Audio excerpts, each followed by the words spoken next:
Esta noche te van a pedir tu alma. Si lo hubieses sembrado haciendo el bien sin mirar a quién, esta noche que Dios los manda a llamar, tendría una gran riqueza en el cielo. Pero como no quiso hacer obras de caridad, no quiso hacer el bien, lo único que hizo fue acumular, esta noche te muere. Y la palabra de Dios dice, ¿y para quién serán los bienes que atesoraste? Todos sabemos la respuesta, para que la mujer se lo disfrute con el mozo. ¿O no? Todos lo sabemos. Todos lo sabemos. Aquí no hay excusa. O si es la mujer la que se muere, pues para que el hombre se la disfrute con la otra. ¿O no? Y si muere el papá y la mamá, para que los hijos se echen plomo. O sea, ¿por qué no ser capaces de ver la realidad? De modo que hoy hablamos entonces de dos pecados capitales, la soberbia y la avaricia, que no me permite estar con la maleta arreglada, estar dispuesto, alerta a la salida, el encuentro con el Señor, salir al encuentro con el Señor. Ese pecado me amarra y no me deja volar a la eternidad. El Señor que se fue dejó la casa encargada y puso a uno a vigilar. Ese Señor es Cristo. Él se fue, pero Él volverá. Y ustedes y yo somos los que tenemos que estar alerta en espera. Por eso San Marcos capítulo 13 del 33 al 37 nos viene a mostrar que no sabemos cuándo vendrá Él. Si al anochecer, a medianoche, al canto del gallo o a la madrugada. No sabemos a qué hora viene. Pero lo que sí es que nos dice a todos que estemos alerta. Y el estar alerta consiste en dos cosas muy importantes. Una cosa es, estoy alerta, ¿para qué? Para que me encuentre haciendo el bien, para que me encuentre con las manos llenas de buenas obras, lo que llamamos obras de caridad. Pero la segunda parte, estar alerta, ¿para qué? Para ir quitando todo lo que me estorba para volar a la eternidad. Él viene a llevarnos y nosotros tenemos que estar dispuestos con la maleta arreglada para en el momento en que llegue, agarro la maleta y me voy, punto. No tengo que hacer esperar nada al Señor. Estoy dispuesto. La Santa Madre Iglesia Católica, basada en las Sagradas Escrituras, nos muestra que hay 7 pecados capitales. Esos 7 pecados capitales son los pecados que comúnmente cometemos, que casi diariamente cometemos, pero que nos estorba para volar a la eternidad y que para poder estar preparados a la venida del Señor, que así como el pueblo de Israel estaba esperando que viniera el Mesías, vino, murió, resucitó, subió al cielo y vendrá de nuevo en gloria, y usted y yo lo estamos esperando, la segunda venida, la venida gloriosa. Pues yo tengo que aprender a dejar las cosas malas, y entre las cosas malas yo quiero que analicemos los 7 pecados capitales. Hoy trataremos de analizar 2 pecados capitales, y son capitales porque son los que tenemos casi todos, y son capitales porque a diario los cometemos y porque están enraizados en nosotros, porque desde que nacimos inclinados a esos pecados, y tenemos que estar pendientes con la lupa para ir mirando dónde están esos pecados para irlos quitando de mi vida. Esos 7 pecados que nos estorban para la venida del Señor, usted lo puede abreviar en una palabra, Saliheb, para que se pueda aprender, Saliheb. Saliheb, ¿por qué? Porque cada pecado capital se abrevia con una letra. La S de la soberbia, la A de la avaricia, la L de la lujuria, sal, La I de la ira, salí. La G de la gula, salí. La E de la envidia, salí G. Y la P de la pereza, salí G. Son 7 pecados capitales. Si usted y yo trabajamos en esos 7 pecados capitales, entonces estaremos prestos con la maleta arreglada para el día en que el Señor nos llame, nos vamos con Él. Sea que se acabe el mundo, o sea que se me acabe el mundo. Porque si usted se muere, se le acaba el mundo. Y si se acaba el mundo, pues también se acabó el mundo. De las dos maneras se acaba el mundo. Vamos a ver primero el pecado de la soberbia. El pecado de la soberbia agarra varios puntos. Por ejemplo, en el libro de Nehemías, capítulo 9, versículo 16, nos viene a presentar este pecado de soberbia cuando yo no soy capaz de aceptar los planes de Dios, los proyectos de Dios. Nehemías 9:16 nos muestra que cuando usted y yo desobedecemos los mandatos de Dios, no aceptamos el plan de Dios, somos soberbios. Soberbio es cuando yo me quiero proponer como Dios o como lo más importante. Cuando yo me creo la última Coca-Cola del desierto, cuando yo no soy capaz de bajar la cabeza, cuando yo no soy capaz de humillarme, cuando yo quiero que todo el mundo se someta a mis pies, incluso Dios. La soberbia, usted y yo podemos detectarla cuando usted y yo no somos capaces de humillarnos, sea ante Dios o sea ante los demás. ¿Se acuerdan que el pecado del diablo es el pecado de la soberbia? El Papa en estos días decía, los 2 pecados más grandes que pueden existir en la vida del ser humano es la soberbia y el odio. Y es verdad, el diablo era Lucifer, luz bella, Luzbel, el ángel de la luz, y se convirtió en el ángel de las tinieblas por la soberbia, por no querer humillarse, por no bajar la cabeza. Pero todo aquel que no baje la cabeza, que no sea capaz de humillarse, entonces pasa a ser un diablito. O sea, una persona muy buena, pero que la soberbia lo hace de las tinieblas. Necesitamos ver cómo dice Nehemías 9:16. Mas ellos y nuestros padres fueron soberbios. A ver, aquí está el pecado de la soberbia. Ellos y nuestros padres fueron soberbios. La lupa. ¿Cuál es el pecado de la soberbia? Enrolla, envuelve varias cosas. Aquí, según Nehemías, el pecado de la soberbia, escuche. Y endurecieron su cerviz y no escucharon tus mandamientos. No quisieron escuchar los mandamientos de Dios. No lo aceptaron. La soberbia me lleva a mí a rebelarme contra Dios. No acepto los mandatos de Dios. No acepto los planes de Dios. Le reclamo a Dios cualquier cosa. Me creo más que Dios. Ese es el pecado del hombre de hoy, la soberbia. Ustedes se dan cuenta que el hombre de hoy en el mundo, nuevo orden mundial, los planes, los mandatos de Dios no se aceptan. Ahora es lo que el hombre diga, lo que el hombre proponga. Eso se llama soberbia.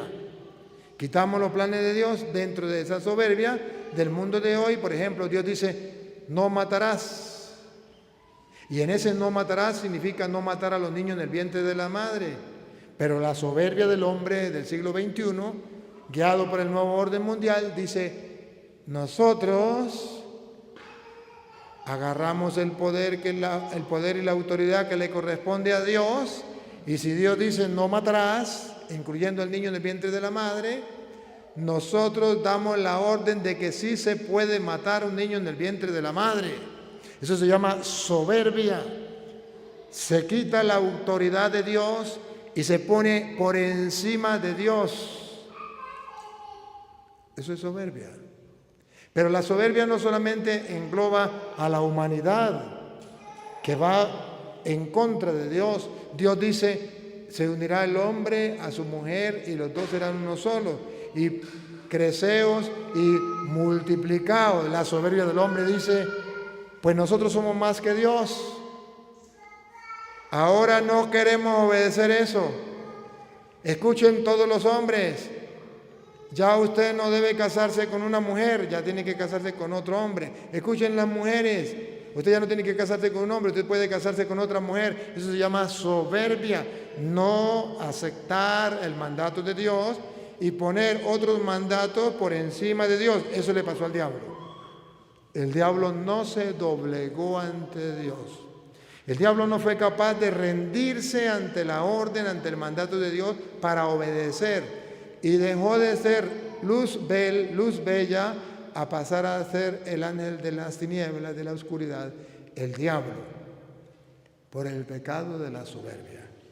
Si el ángel de la luz, que era el diablo, luz bella, dejó de ser luz bella y pasó a ser ángel de las tinieblas por la soberbia, ¿será que tú, será que yo, que usemos la soberbia y que no trabajemos ese pecado, que no seamos capaces de acabar con ese pecado en nuestra vida, ¿será que no nos va a pasar lo mismo que el diablo? Claro que sí. Por eso uno de los pecados más grandes, y por eso está de primero, dentro de los pecados capitales, está el primero de la soberbia, porque es el pecado que va en contra de Dios. Cuando una persona, por ejemplo, muere su hijo, es el único hijo, ¿qué es normal? Normal es que a usted le duela la muerte de su hijo, usted llore. Bueno, están los 9 días de luto y de oración, el novenario. O su mamá se murió, están los 9 días también. Usted llora, la lamenta. Pero luego usted le dice a Dios, Señor, hágase tu voluntad. Tú me lo diste, tú me lo quitaste. Tú me la diste, tú me la quitaste, bendito sea Dios. Ahí usted destruyó la soberbia. Pero cuando usted dice, Dios mío, ¿por qué me quitó a mi mamá? ¿Por qué me quitó a mi hijo? No vuelvo más a misa, no vuelvo más a orar, no vuelvo más con Dios. Dios no me quiere, yo me aparto de Él. ¿Por qué me pasó esto? Y usted comienza a reclamarle a Dios y comienza a enfurecerse contra Dios. Eso se llama pecado de la soberbia. No aceptar los planes de Dios. Es soberbia. Entonces la soberbia me lleva a mí a querer ser un Dios para Dios. Reclamarle, pedirle cuentas a Dios de lo que Él hace. Ese pecado de la soberbia. Y hoy día parece que es algo muy normal. Todo el mundo lo hace. Y dice, no, pero es que yo así me desahogo. No. Una cosa es ahogarse y llorar ante el Señor y decirle, Señor, me duele. ¿Sabe cuánto me duele, Señor? Pero tú sabes todas las cosas, tú sabes por qué se llevó mi mamá. La encomiendo en tus manos. Entonces ya viene la humildad, que es humillarme delante de Él y reconocer que Él es el comandante supremo y eterno, que no hay otro. Me entrego a Él. La soberbia me impide a mí cumplir los mandatos de Dios, me impide a mí aceptar los planes de Dios. Yo no lo puedo aceptar porque Dios se tiene que someter a mí y tiene que hacer lo que a mí me da la gana. Y si no hace lo que a mí me da la gana, lo declaro mi enemigo y me declaro ateo. ¿Cuántas personas se han declarado ateos por la soberbia? ¿Qué es un ateo? El ateo realmente no existe. ¿Por qué no existe un ateo? Sencillo. Porque el ateo dice Dios, y al decir Dios, ya acepta que Dios existe. Pero como él es soberbio, le pone no existe. ¿Quién? Dios. O sea, es como si usted diga, el sol ya sabe que existe, pero lo niega, no existe. Al decir el sol, ya se supone que existe el sol. Y que usted acepta que existe el sol. Pero la soberbia le hace decir, no existe el sol. En el caso de Dios, ¿qué es un ateo? Un ateo es una persona con la soberbia, el pecado capital más grande. Ese pecado ha crecido a tal punto que él es capaz de decir, Dios no existe, y se siente orgulloso y es capaz de decirle a los demás, Dios no existe. Está pasando por encima de Dios. Dios que lo hizo a él no existe, pero él que es la criatura, alguien creado por Dios, él sí existe. O sea que él es más que Dios, porque él sí existe y Dios no existe. O sea que esa persona es más que Dios. La soberbia se lo traga. Definición de un ateo: soberbio a plenitud. Es un ateo. No es que Dios no exista. No es que él no sepa que Dios no exista. Es querer tapar el sol con un dedo. Y eso no se puede. Y en el mundo en que usted y yo vivimos, encontramos muchos ateos. Doctores ateos. Abogados ateos. Políticos ateos. Maestros ateos. Alumnos ateos. Padres de familia ateos. Hijos ateos. ¿Qué se llama eso? Soberbia a plenitud. De eso estamos entonces nosotros desde niños, estamos cundidos de ese pecado. ¿Qué tenemos que hacer? Aprender a dominar la soberbia. Nehemías entonces dice que la soberbia es, en primer lugar, no aceptar los planes de Dios. ¿Cómo es que dice? Mas ellos y nuestros padres fueron soberbios y endurecieron su cerviz y no escucharon tus mandamientos. Endurecieron su cerviz, endurecieron su cabeza, su corazón, endurecieron todo su ser ante Dios y no quisieron cumplir sus mandatos. Endurece. Esa es la soberbia. Se va volviendo duro de corazón, duro de inteligencia, de cerebro. Una cabeza dura. Se va volviendo cabeza dura. ¿Por qué? Por la soberbia. Si hay algo que le agrada a Dios, es la humildad y la sencillez. San Pedro, capítulo 5, versículo 5 de Primera de Pedro. En la primera carta de San Pedro, capítulo 5, versículo 5, viene a hablar de lo que es la soberbia.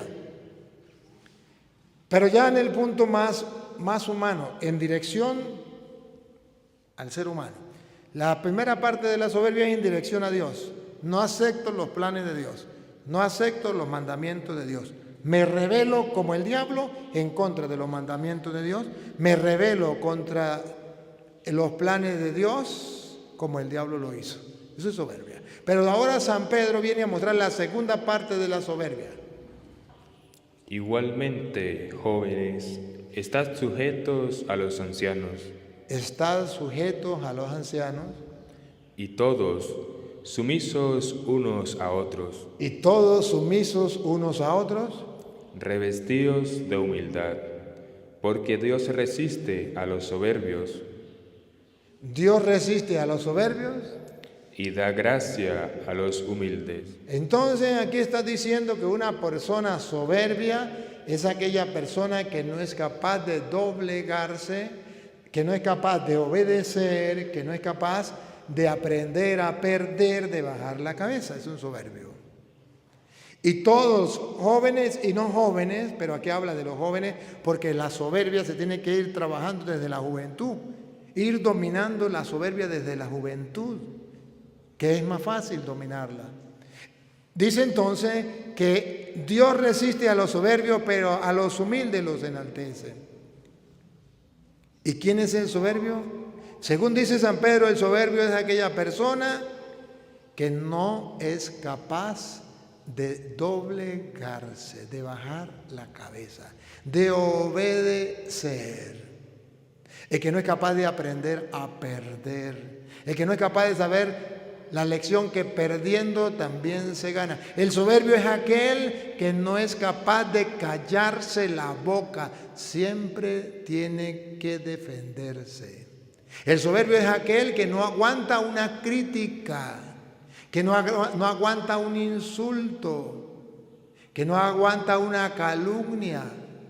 El soberbio es aquel que tiene que defenderse a costa de como sea. El soberbio es aquel joven, aquel niño o aquel adulto que no se deja corregir, que alguna persona le corrige algo y se enfurece y le miente a la madre. ¿A usted qué le importa? No sea sapo. Es un soberbio. Ese ha cometido uno de los pecados capitales más grandes que destruyen el alma, la soberbia, el pecado del diablo. Y eso es muy común en medio de la sociedad.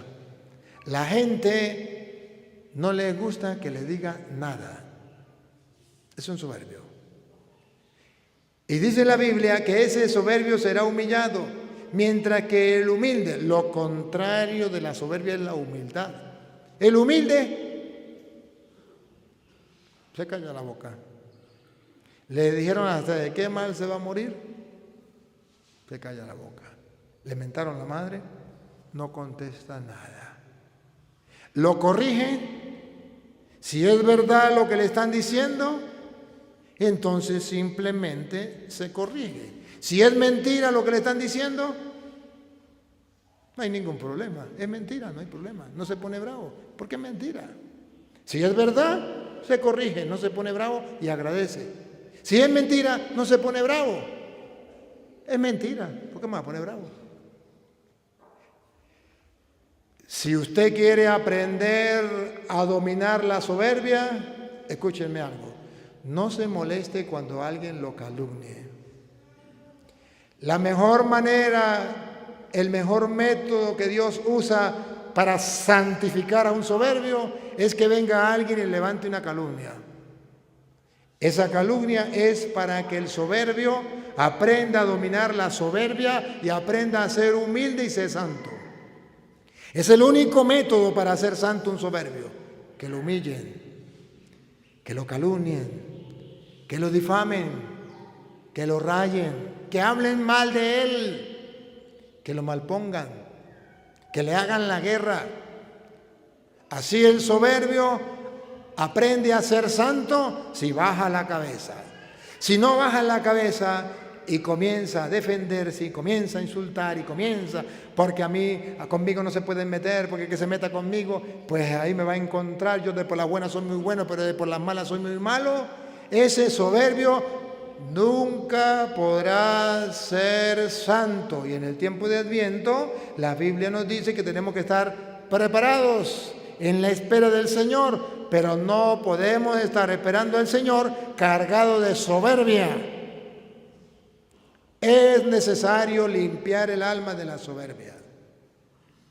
Aprendamos a ser humildes. Aprendamos la virtud de la humildad. Humildad es aprender a callar, aun cuando yo tenga la razón. Me callo la boca. Si me dan la oportunidad de hablar, hablo. Si no me dan la oportunidad de hablar, me lo callado. No importa. Perdiendo también se gana. Ese es el lema del humilde. Perdiendo también se gana. Entonces es de aquello que Jesús dice: los envío como ovejas en medio de lobos. Los lobos son los soberbios, las ovejas son los humildes. Y Jesucristo entonces quiere que usted y yo estemos preparados para su venida con la humildad, con la sencillez. Cuando alguien, hijos, cuando su papá le corrija, cuando su mamá le corrija, si a usted le da furia y le da rabia y dice, pues ahora lo hago de aposta para desquitarme porque ¿por qué se mete con mi vida? Yo hago con mi vida lo que a mí me da la gana. Eso se llama soberbia. Eso es pecado mortal. O si usted está trabajando en una empresa, en un colegio, donde sea, y viene el director o el encargado y le corrige algo, si usted es capaz de callarse la boca, bajar la cabeza, usted es humilde. Está asesinando ese pecado grande de la soberbia. Si a usted el vecino le levantó una calumnia, era mentira lo que dice el vecino, pero le levantó una calumnia y usted es capaz de callarse la boca, usted es humilde. Si no es capaz de callarse la boca y usted dice que me la tiene que pagar, es que yo donde lo encuentre me la quito y le canto las verdades, usted es soberbio. Pero es que es mentira. ¿Y quién no sabe que es mentira? ¿Acaso Dios se tapó los ojos? ¿Acaso Dios no se da cuenta que es mentira? Aprende. El humilde dice, yo tengo un abogado que me defiende, él nunca está ocupado, siempre me atiende, él nunca pierde un pleito, todos los gana.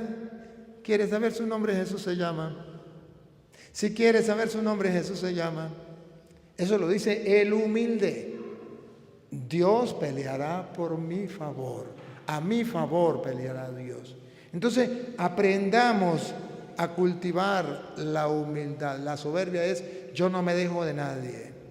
La soberbia es, yo por las buenas soy muy bueno, pero por las malas ahí me encuentra. La soberbia. La soberbia no permite que la persona se doblegue. Entonces dice la Biblia allá en San Lucas capítulo 1, versículo 51, a los humildes Dios los enaltece y al soberbio Dios lo humilla. San Lucas capítulo 1, versículo 51. Hizo proezas con su brazo, esparció a los soberbios en el pensamiento de sus corazones, quitó de los tronos a los poderosos y exaltó a los humildes. A los humildes Dios los ensalza, a los soberbios Dios los humilla. Tiempo de Adviento es tiempo de preparación. Y es tiempo de preparación cultivando la humildad, apartando de mí la soberbia, el pecado capital. Decía el alumno, le dice al maestro, maestro, yo soy muy soberbio y yo quiero aprender a ser humilde. ¿Cómo puedo yo ser humilde? ¿Qué es ser humilde? Le digo, sencillo. La humildad es, vaya al cementerio, agarre la primera tumba que se encuentre, vaya, dígale al muerto todos los insultos, todas las groserías que se le venga a la cabeza hasta que se canse. Y se fue, insultó al muerto todo lo que quiso. Cuando se cansó, regresó y le dijo, maestro, ya lo insulté, ya le dije todas las cosas que tenía que decirle. Me cansé ya. El maestro le dice, ¿qué le respondió el muerto? Dijo, nada. Dijo, ahora vaya y no le insulte. Ahora le va a decir todas las cualidades, todas las maravillas habidas y por haber a esa persona. Alábelo todo lo que pueda. Cuando se canse viene. Fue y lo alabó, le dijo todas las virtudes y cualidades, todas las maravillas que le venían a la cabeza. Cuando se cansó, regresó y le dijo, ya maestro, ¿qué le dijo el muerto? No me dijo nada. Dijo, eso se llama ser humilde. Que cuando lo insulten, que cuando lo humillen, que cuando lo desprecien, que cuando lo calumnien, que cuando le digan todas las groserías habidas y por haber, usted no responda nada. Eso es ser humilde. Que cuando lo alaben, que cuando le tiren flores, lo pongan en lo más alto, usted tranquilo como así nada. Eso se llama ser humilde. Podríamos entonces revisar, ¿estoy siendo humilde? ¿Qué siento y cómo reacciono cuando una persona me insulta? ¿Me quedo callado? ¿Guardo silencio?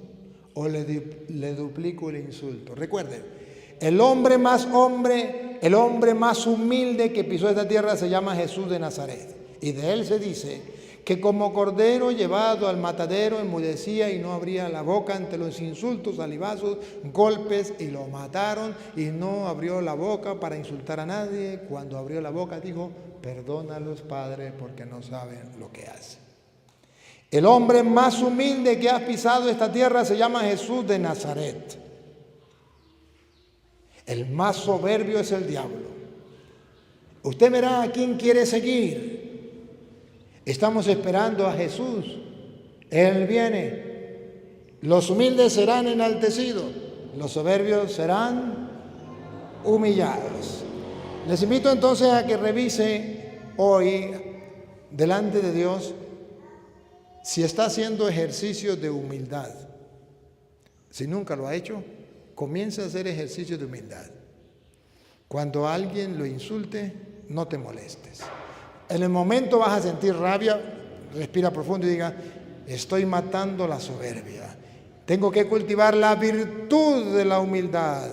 La virtud de la humildad mata la soberbia y lo hace a usted santo. Y entonces usted se queda callado y después que llegue a la casa respira profundo y hace oración y ve y dice: Señor, hoy mi compañero de trabajo me malpuso delante de la gente, me dejó en ridículo y yo guardé silencio porque quiero ser humilde. Gracias. Ahora en la noche voy y le brindo una hamburguesa. Vaya, bríndele una hamburguesa a esa persona. Y si le pregunta: ¿y usted por qué me brinda esa hamburguesa? Porque usted me está enseñando a ser humilde, porque me está enseñando a ser santo, porque me está ayudando a cultivar la humildad. No se lo diga, pero usted dígaselo a Dios. Va y le brinda la hamburguesa y cuando le diga: no, porque yo quiero brindarle una hamburguesa, porque tú eres mi amigo, más nada. Pero delante de Dios le dice: gracias porque esta persona me está ayudando a ser santo. Así se cultiva la virtud y así es que los santos han logrado ser santos. Yo sé que les estoy hablando como en otro idioma, a mí qué me importa. Yo sé que les estoy hablando algo que pareciera ser imposible, algo que este cura se la fumó verde, a mí qué me importa. Solamente les estoy explicando cómo cultivar la virtud de la humildad que te permite y que me permite ser santos. Aprende a perder. En el hogar, ¿quién es el soberbio y quién es el humilde? Puede ser el hombre el soberbio, o también puede ser la mujer la soberbia. ¿Quién es el que calla? Ese es el humilde. ¿Quién es el que más grita? ¿Quién es el que insulta? Ese es soberbio. ¿Quién es el que se defiende? Ese es soberbio. ¿Quién es el que aprende a perder? Ese es humilde. Y el humilde es el mismo santo.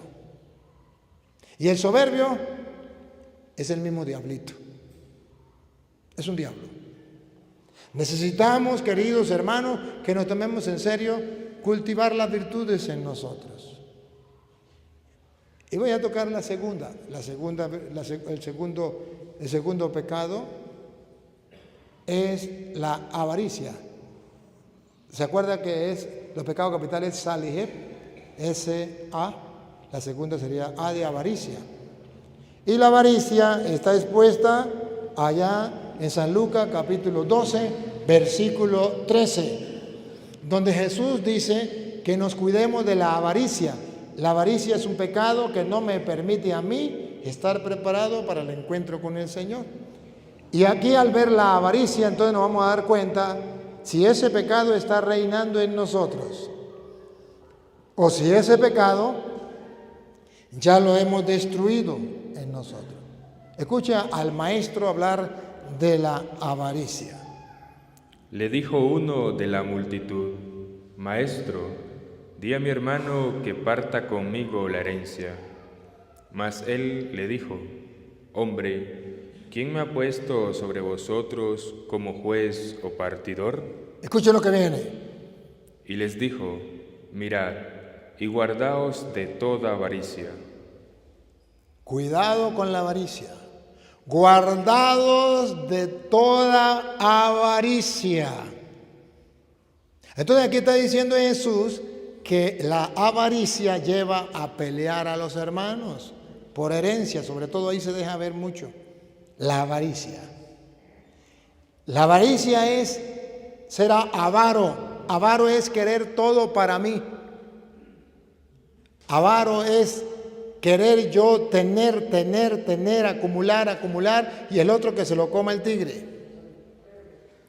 Sobre todo cuando muere el papá y la mamá y quedan hijos y tienen que repartir. El avaro quiere agarrar lo mejor para él. El avaro quiere agarrar más para él y dejar al otro sin nada o con un poquitico. Eso se repite en todas las familias. Pero eso es un pecado. Y Jesús dice, cuidado con la avaricia. La avaricia es aquel que acumula para sí y al lado puede estar el vecino muriéndose de hambre. El avaro es el que todo para sí y puede estar alguno de la familia necesitando y no es capaz de atenderle la mano. El avaro no piensa en el otro. Hoy entonces la Biblia dice, cuídense de la avaricia. El querer las cosas solo para ti. El tener y no se ve satisfecho. Pone Jesús el ejemplo. Otra vez, cuidado con la avaricia, ¿cómo es? Y les dijo, mirad y guardaos de toda avaricia. Guardaos de toda avaricia. Cuidado con la avaricia. Porque la vida del hombre no consiste en la abundancia de los bienes que posee. La avaricia es querer tener muchos bienes, poseer muchos bienes. Y dice que la vida del hombre no consiste en tener muchos bienes. Eso es una mentira, es un engaño. Y pone el ejemplo. También les refirió una parábola, diciendo, la heredad de un hombre rico había producido mucho. Y él pensaba dentro de sí, diciendo, ¿qué haré? Porque no tengo dónde guardar mis frutos. Y dijo, esto haré, derribaré mis graneros y los edificaré mayores, y allí guardaré todos mis frutos y mis bienes. En vez de decir, voy a compartir con los demás, voy a tumbar el granero y voy a hacerlo más grande para acumular más y más y más. Ese se llama avaro. Aquel que guarda en el banco, bueno, aquí en Venezuela no, pero en los otros países, el que guarda en el banco y guarda y guarda y guarda. O aquellos que tenían, ¿se acuerdan cuando se devaluó el dinero? Aquellos que tenían guardados billetes, sacos de billetes, y después que se devaluó tuvieron que sacarlo y tirarlo a la basura porque ya no servía para nada. El avaro le pasa eso. En otros países donde acumulan y guardan, aquí en Venezuela pues van, como es que dice, colando y tomando. En otros países la avaricia, pero es que la avaricia se puede vivir en cosas pequeñas. Puede ser que usted no tenga mucho, pero cuando usted piensa solo, primero usted, segundo usted y tercero usted, es avaro. Los bienes. Entonces dijo, voy a hacer los graneros más grandes para poder acumular y tener más. Eso se llama avaricia, el deseo desenfrenado de tener, olvidándome de compartir con el necesitado. Avaricia, avaro, pecado capital. Y diré a mi alma, alma, muchos bienes tienes guardados para muchos años. Ahí está la felicidad de tener muchos bienes guardados para muchos años. La avaricia me hace pensar en guardar para tener yo para mis bienes ahorita y futuros. La avaricia. La persona generosa no piensa así. La persona generosa es capaz de pensar en el otro. Va a compartir con el otro. Invierte en el otro. Es como el campesino. Usted no se da aquí cuenta que el campesino quiere, por ejemplo, sembrar caña. ¿Qué hace el campesino? La platica que tenía guardada la saca. Compra un terreno, compra la semilla de la caña, paga obreros, vea que va sacando el dinero. Siembra la caña, vea que el dinero que tenía acumulado lo está invirtiendo. Pero luego después que siembra esa tierra, le pagó a los obreros, se quedó sin plata. Y aparentemente se quedó con las manos vacías. Vaya mañana a ver si tiene plata. No tiene plata. ¿Por qué? Porque la plata la invirtió. ¿En qué? En la caña. Pasó mañana igualito, no tiene plata. ¿Cuánto dura la caña para echar? Para dar fruto. Póngale 2 años, no sé cuánto. Póngale 2 años. 2 años que el campesino va a estar sin plata. ¿Por qué? Porque la enterró. Porque la perdió. La sembró. Pero después de 2 años que la caña comience a dar, digo 2 años, no sé cuánto era, porque no sé nada de eso. Pero después de 2 años, cuando ya comience a recoger, el campesino se dio cuenta que no perdió, que más bien fue inteligente, que ahora más bien produjo, ganó. Lo que hizo fue invertir. En la vida espiritual es igual. El avaro acumula, pero no siembra. Cuando usted agarra y colabora con el pobre, con el necesitado, usted está sembrando caña. Y eso no va a recibir esa plata el otro día, entre 2, 3 años. O también puede ser al otro día que se muera.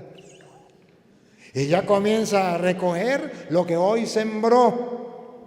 Pero la gente está acostumbrada a ver los bienes materiales, pero no está acostumbrada a trabajar con los bienes espirituales, no está acostumbrada a producir bienes espirituales.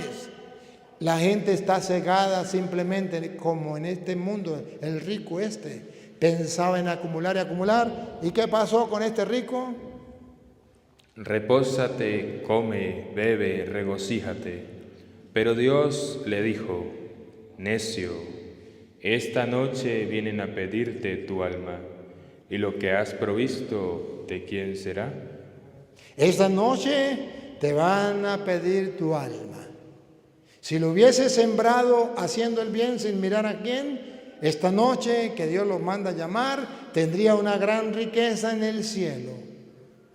Pero como no quiso hacer obras de caridad, no quiso hacer el bien, lo único que hizo fue acumular, esta noche te muere. Y la palabra de Dios dice: ¿y para quién serán los bienes que atesoraste?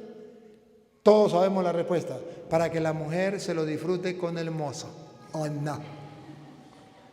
Todos lo sabemos. Todos lo sabemos.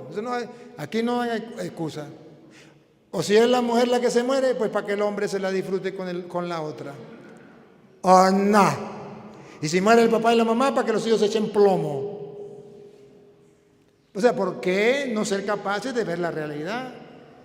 De modo que hoy hablamos entonces de 2 pecados capitales: la soberbia y la avaricia, que no me permite estar con la maleta arreglada, estar dispuesto, alerta a la salida, el encuentro con el Señor, salir al encuentro con el Señor. Ese pecado me amarra y no me deja volar a la eternidad. Si es verdad que ustedes están en el tiempo de Adviento, y si ustedes vienen a misa para preparar el Adviento en su casa, en su corazón, en su vida, aquí está la propuesta del Evangelio. 2 propuestas llevémonos hoy. Aprender a perder, perdiendo también se gana. Aprender a callar, a los humildes Dios los enaltece y al soberbio Dios lo humilla. Aprender a compartir lo que tengo, no ser avaro, no querer acumular tesoros aquí en la tierra, sino acumular tesoros en el cielo. Si así lo hace, te aseguro que has comenzado a vivir el tiempo de Adviento. Comenzaste a esperar al Señor y cuando Él venga estarás preparado para el encuentro con el Señor. Si no lo hace así, perdiste. Pero yo me lavo las manos, porque como sacerdote de Dios Altísimo traté de explicárselo y mostrárselo con toda claridad para que el que tenga ojos vea y el que tenga oídos oiga. Queridos hermanos, que esta palabra de Dios nos ayude a todos ustedes y a los que nos siguen a través de las redes sociales. ¿Cuánto tenemos en las redes sociales? 1691. ¿Y por allí tenemos? 105. A todos estos que están allá también atrás de las redes, el Evangelio también es para ustedes.